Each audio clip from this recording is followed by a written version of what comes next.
Hello friends, M के steno practice YouTube channel पर आपका स्वागत है। आज की वीडियो में 2 डिक्टेशन बोली जाएगी जिसकी स्पीड 80 तथा 90 शब्द प्रति मिनट की होगी। पहली डिक्टेशन 80 शब्द प्रति मिनट की होगी। उससे पहले जो भी स्टूडेंट चैनल पर नए हैं वो चैनल को सब्सक्राइब करें, वीडियो को लाइक करें तथा ज़्यादा से ज़्यादा शेयर करें। 80 शब्द प्रति मिनट की डिक्टेशन 5 सेकंड बाद शुरू होगी। शुरू। राष्ट्रीय स्वयंसेवक संघ प्रमुख मोहन भागवत के इस विचार से देश में शायद ही कोई असहमत हो कि किसी एक की गलती के कारण पूरे समुदाय से दूरी बनाना गलत होगा। कोरोना संक्रमण काल में देश के कुछ हिस्सों में कुछ लोग द्वारा की गई गलतियां सबने देखी हैं। इन गलतियों का खामियाजा भी देश को उठाना पड़ रहा है, लेकिन ये भी सही है कि गलतियां करने वालों को ही सज़ा दी जानी चाहिए। उनकी गलतियों की सज़ा पूरे समुदाय को देने का तर्क शायद ही किसी के गले से उतरे। देश ही नहीं, समूची दुनिया इस संकट के समय में भीषण दौर से गुजर रही है। ऐसे दौर से पार पाने के लिए एकजुटता बेहद ज़रूरी है। केंद्र सरकार के साथ साथ राज्य सरकारें भी कोरोना महामारी को पराजित करने जुटी हैं। कोरोना से जंग के इस दौर में अलग अलग जगहों से डॉक्टरों, स्वास्थ्य कर्मियों और पुलिस कर्मियों पर हमले की खबरें भी आ रही हैं। कुछ सिरफिरे लोग जानबूझकर माहौल खराब कर रहे हैं। संकट के हर दौर में ऐसे लोग सामने आते रहे हैं। ऐसे में उन्हें सबक भी सिखाया है। मानवता विरोधी ऐसे लोगों को आज भी कानून का पाठ पढ़ाने की ज़रूरत है, लेकिन ध्यान रखना होगा कि इसके चलते हम कहीं पूरे समुदाय से दूरी ना बना बैठें। सभी धर्मों के प्रमुख भी अपने अपने तरीके से कोरोना को हराने में जुटे हैं।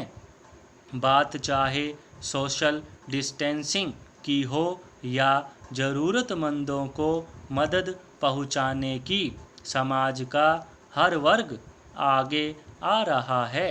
तन से भी, मन से भी और धन से भी इस भावना को आगे बढ़ाने की ज़रूरत है। कोरोना के खिलाफ लड़ाई कितनी लंबी चलेगी कोई नहीं जानता। ऐसे समय में भागवत का बयान हमारी एकजुटता को और मजबूत करने वाला होगा। राजनीतिक दलों के बारे में सामान्य धारणा यही रही है कि वे हर हाल में अपना फ़ायदा तलाशते हैं, लेकिन आज के हालात में सभी दल अपनी जिम्मेदारियों को समझते हुए सांप्रदायिक सद्भाव को बढ़ाने में सहयोग कर रहे हैं। उनकी ये सोच देश को संकट की घड़ी से निजात दिलाने में मददगार साबित होगी। दुनिया के दूसरे देशों पर नज़र डाली जाए तो हम अब भी बहुत सुरक्षित हैं। सीमित संसाधनों के सहारे इतने बड़े संकट का मुकाबला कर रहे हैं। तो इसके पीछे विश्व बंधुत्व की हमारी प्रबल भावना ही है। भागवत की एकजुटता की बात तो सभी राजनीतिक दल और धर्मगुरु आगे बढ़ाएं तो कोई कारण नहीं कि हम कोरोना से जीत ना सकें। ज़रूरत इस समय अफवाहों से समाधान रहने और समाज विरोधी लोगों के साथ सख्ती से निपटने की भी है। ये समय पुराने जख्मों को भरने के रूप में भी काम आ सकता है। बेवजह बनी दूरियों को पाटने का एक मौका हमारे सामने है। इस दौर में हम दुनिया को दिखा सकते हैं कि 138 करोड़ की आबादी वाला देश कश्मीर से लेकर कन्याकुमारी तक एक है। सदियों से यही हमारी पहचान भी रही है। उम्मीद है कोरोना काल हमारी इस पहचान को नई उड़ान देने का माध्यम बनेगा। समाप्त। 80 शब्द प्रति मिनट की डिक्टेशन समाप्त हुई। अब बारी है 90 शब्द प्रति मिनट की। उससे पहले आप वीडियो को लाइक करें तथा अपने फ्रेंड्स के साथ शेयर करें। अगर आप चैनल पर नए हैं तो चैनल को सब्सक्राइब करें। 90 शब्द प्रति मिनट की डिक्टेशन 5 सेकंड बाद शुरू होगी।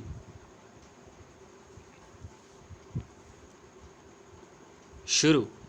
राष्ट्रीय स्वयंसेवक संघ प्रमुख मोहन भागवत के इस विचार से देश में शायद ही कोई असहमत हो कि किसी एक की गलती के कारण पूरे समुदाय से दूरी बनाना गलत होगा।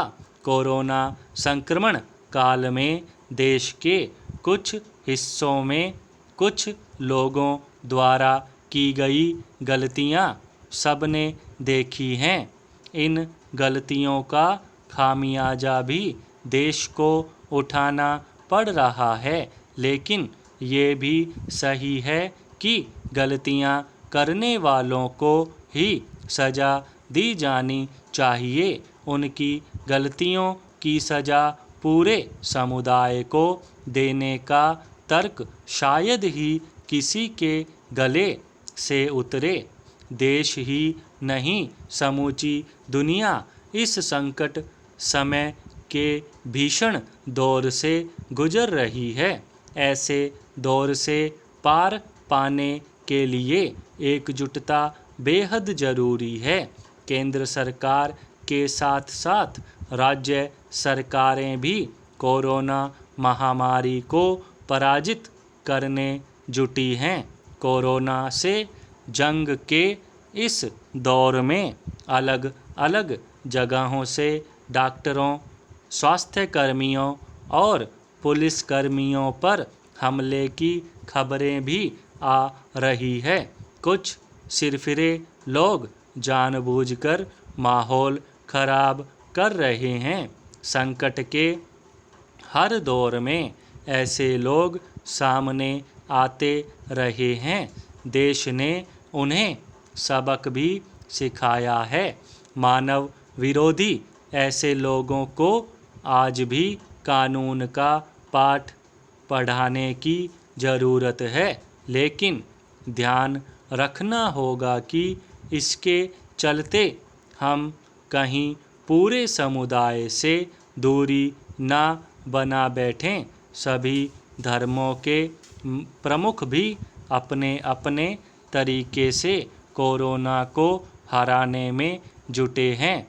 बात चाहे सोशल डिस्टेंसिंग की हो या ज़रूरतमंदों को मदद पहुंचाने की, समाज का हर वर्ग आगे आ रहा है। तन से भी, मन से भी और धन से भी। इस भावना को आगे बढ़ाने की ज़रूरत है। कोरोना के खिलाफ लड़ाई कितनी लंबी चलेगी कोई नहीं जानता। ऐसे समय में भागवत का बयान हमारी एकजुटता को और मजबूत करने वाला होगा।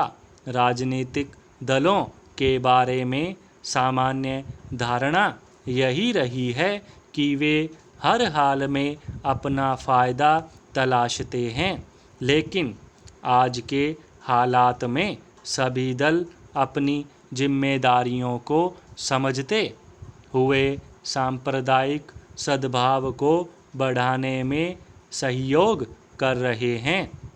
उनकी ये सोच देश को संकट की घड़ी से निजात दिलाने में मददगार साबित होगी। दुनिया के दूसरे देशों पर नज़र डाली जाए तो हम अब भी बहुत सुरक्षित हैं। सीमित संसाधनों के सहारे इतने बड़े संकट का मुकाबला कर रहे हैं, तो इसके पीछे विश्व बंधुत्व की हमारी प्रबल भावना ही है।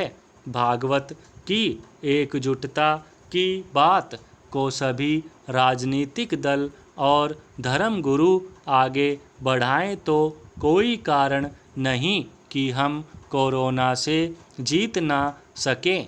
ज़रूरत इस समय अफवाहों से सावधान रहने और समाज विरोधी लोगों के साथ सख्ती से निपटने की भी है। ये समय पुराने जख्मों को भरने के रूप में भी काम आ सकता है। बेवजह बनी दूरियों को पाटने का एक मौका हमारे सामने है। इस दौर में हम दुनिया को दिखा सकते हैं कि 138 करोड़ की आबादी वाला देश कश्मीर से लेकर कन्याकुमारी तक एक है। सदियों से यही हमारी पहचान भी रही है। उम्मीद है कोरोना काल हमारी इस पहचान को नई उड़ान देने का माध्यम बनेगा। राजस्थान के झुंझुनू जिले के एक छोटे से कस्बे में आज जश्न का माहौल है। हर कोई उमंग में डूबा हुआ है। हो भी क्यों न, आखिर एक स्कूल मास्टर की बेटी का भारतीय प्रशासनिक सेवा में चयन जो हुआ है। दीनदयाल कुमावत की बेटी प्रतिभा ने अपनी अकूत मेहनत के बल पर वो मंजिल हासिल कर ली है जिसे पाना किसी के लिए भी फन की बात है। वो दिन कभी नहीं भूल पाएंगे दीनदयाल, जिस दिन इस नन्ही सी गुड़िया ने उनकी और गायत्री की दुनिया में कदम रखा था। सारे रिश्तेदारों की स्वाभाविक प्रतिक्रिया थी, पहली संतान है, लड़का होता तो अच्छा। माता गायत्री जी को कोई फर्क नहीं पड़ा। उनका यही सोचना था कि लड़का हो या लड़की, जब भगवान ने दिया है तो स्वस्थ रहे और ज़िंदगी में खुश रहे। उनकी इस सोच में पत्नी ने भी पूरे दिल से साथ दिया था। गायत्री 10वीं पास एक समझदार महिला थी। घर गृहस्थी को बखूबी संभालते हुए वे जिंदगी के हर मोड़ पर अपने पति की ताकत बनकर उन्हें हौसला देती रहीं। एक पुरुष के स्वाभाविक लक्षण जिसमें अक्सर वो खुद को अपनी पत्नी से अधिक समझदार मानता है और जहां पत्नी की बात से सहमत न हो उसे चुप कराकर अपने सिर विजयश्री का तमगा ले लेता है। ऐसी आदतों से वे काफ़ी दूर थे। एक औरत का सम्मान और उसकी भावनाओं की कद्र कैसे होनी चाहिए वे जानते थे। दोनों ने अपनी बेटी का नाम प्रतिभा रखा और सोच लिया कि इस बच्ची को अच्छी परवरिश और संस्कार देकर कुछ ऐसा बनाने की कोशिश करेंगे कि ये अपनी पहचान खुद गढ़ेगी। समाप्त। 90 शब्द प्रति मिनट की डिक्टेशन समाप्त हुई। जाने से पहले वीडियो को लाइक करें तथा ज़्यादा से ज़्यादा शेयर करें। धन्यवाद।